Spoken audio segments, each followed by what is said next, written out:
Eddie Hearn's joined us in the studio. Eddie, both men looked incredible on the stage there. Yes, we know these are ceremonial weigh-ins, but they almost look like they weighed in right now because both look shredded to the bone.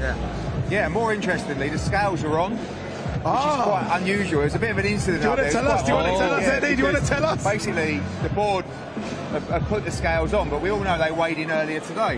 And Eubank got on the scales, and with his paranoid mind, I think he thinks someone wants to see his weight. So he's like looking at the scales, and I thought he was going to turn the scales off. But unbelievably, Conor Benn was 167 pounds, and Eubank was just 165.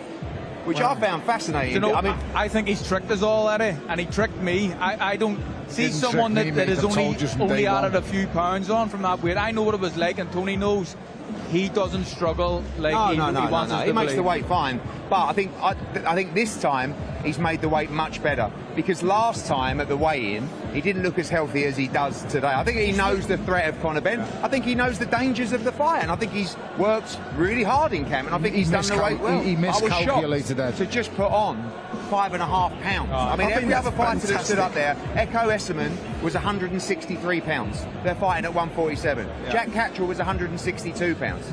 Wow. So I was actually shocked. Conor put on 7.5 pounds. I mean, but really surprised. I think Eubank's done the weight well. Bet £10, get £30 in bonuses. Make the move to midnight. Eubank's done the weight well this time. I've told anyone who listened, I've said it. He's playing everyone. He's a smart boy. He's really smart. He's played everyone. Why is he putting videos up of struggling to make weight? Why didn't he do this before the Liam Smith fight? Why is he doing it now? What is the point of these videos of struggling to make weight and going on, the rehydration clauses?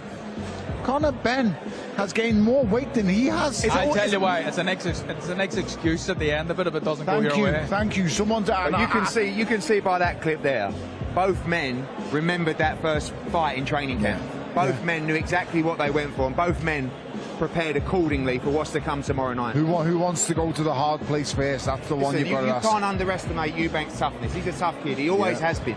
But there does come a time in your career where it just gets a little bit too tough for too long. I don't think that'll come from him tomorrow night. I look at the people around him. I know that a lot of people around him thought after the last one, that's enough. Now they're going again. There is concern about what happened last time, how tough it was last time. I promise you there's no concern in our camp or around Conor Benn about how tough it might get tomorrow night. Is there concern about how better Eubank made the weight from a Conor Benn perspective? Oh, I expected him to, because I think he would have underestimated Conor Benn last time. And I've got to be honest, although Conor Benn surprised me so much last time, with his chin, with his heart, with all that kind of stuff, he was very poor on the night, and Tony Simmons wasn't happy with the performance. We know what he's capable of, and if he would have done a little bit better last time, he might have won the fight. We feel he can do a lot better, but I do believe Eubank will be in better shape this time around, because he knows what's to come. I heard Carl's comments about what that fight could take out of him. The reality is we just don't know. It could have taken a lot out of him, or maybe he wasn't as well prepared last time and he's better prepared tomorrow night. The reality is it's going to come down to 36 minutes in that ring. But we like our spot, because I promise Conor's completely different this time around. This time, after the weigh-in last time, we were having to put an arm around him saying, "You're right, yeah," and he was like, he was nervous, but he was just so pumped, and he wanted to go out there and rip him to shreds. That emotion's not there anymore. It's just, I need to go out there and deliver everything we've been working on. That's it. It's performance related rather than just emotion related. You always forward plan for your fighters, right? In terms of, okay, these are the next 12 months. Do you forward plan for Conor making 147? I think it's going to be very hard for him to come back to 147. When I saw him in the gym about a week or so ago, he looks different this time out. His trunk is much thicker, his back's bigger, his legs are bigger, because he's been training to fight at 160 pounds.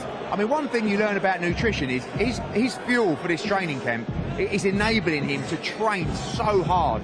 I mean, he's literally training 3 times a day, pumping himself with calories and just making sure the diet is absolutely on point. He's fit as a fiddle, and he showed that in the first fight. He's actually fitter in this fight than he will be in the first fight. But I do think he can return to 47. I think 54 might be suited better. But let's be honest, 54 is just a disaster as well. You've got Boots Ennis, you've got Virgil Ortiz, you've got Fundora, you've got Xander Zayas. I mean, you know, there's no easy touches. But down at 47, you look at the fights like Barrios particularly, even Lewis Crocker, our guy. There are world championship fights that can get made, but the focus is on Saturday. But I know every time he trains in his gym, he's got his dad's WBC belt out there next to the running machine. I know what it means to him. So this is personal.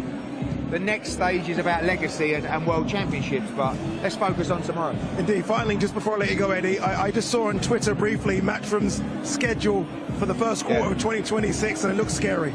Red hot. I mean, this is just a little snippet of what we're doing. We are going to explode in 2026. We are coming out red hot, and we're going to spank everybody out there in 2026, let me tell you. First up, we've got Andy Cruz against Murataya, right? Our Cuban gold medalist. Only had a handful of fights. Murataya, the world champion, a fantastic fighter. Las Vegas, January the 24th. January the 31st, he's won out the blue. Josh Pretty Boy Kelly, we re-signed him. He's rolling the dice against the second bogeyman in the division, because we got the #1, Jaron Ennis, Murtsalayev. We saw him dispatch and batter Tim Tszyu. It's the first world championship fight in the Northeast for over 10 years. Josh Kelly gets his world title shot January the 31st. February the 21st, we're back in Nottingham for the Bad Blood rematch. It's win or you're out the game. Josh Warrington rematches Lee Wood in a brilliant rematch at 130 pounds. And then one of my favourite fights, Feb 28th, is for me one of the best fights in boxing. It's the war. Who's going to be the king of Mexico? Navarrete against Nunes, the big unification at 130 pounds. It's an unbelievable start to the year, and we're not even touched the surface, Ade. Honestly, you think that's good? You wait till you see what's coming. The Zone, the global home of boxing, get on the Ultimate Pass, but more importantly, get on tomorrow night. 70,000 people at Tottenham Hotspur Stadium. Come on, come on, come on. We're going to war tomorrow night at the global home of boxing. Do not miss it. This is what we live for. There you go. I mean, what can I say? And it will be at the Tottenham Hotspur Stadium, the best stadium in the country. It really is very, very special. I'll tell you what else was very, very special as well. The rivalry line, the journey from Conor Benn to Chris Eubank Jr. going all the way back to the 90s for when Nigel Benn and Chris Eubank Sr. first locked horns.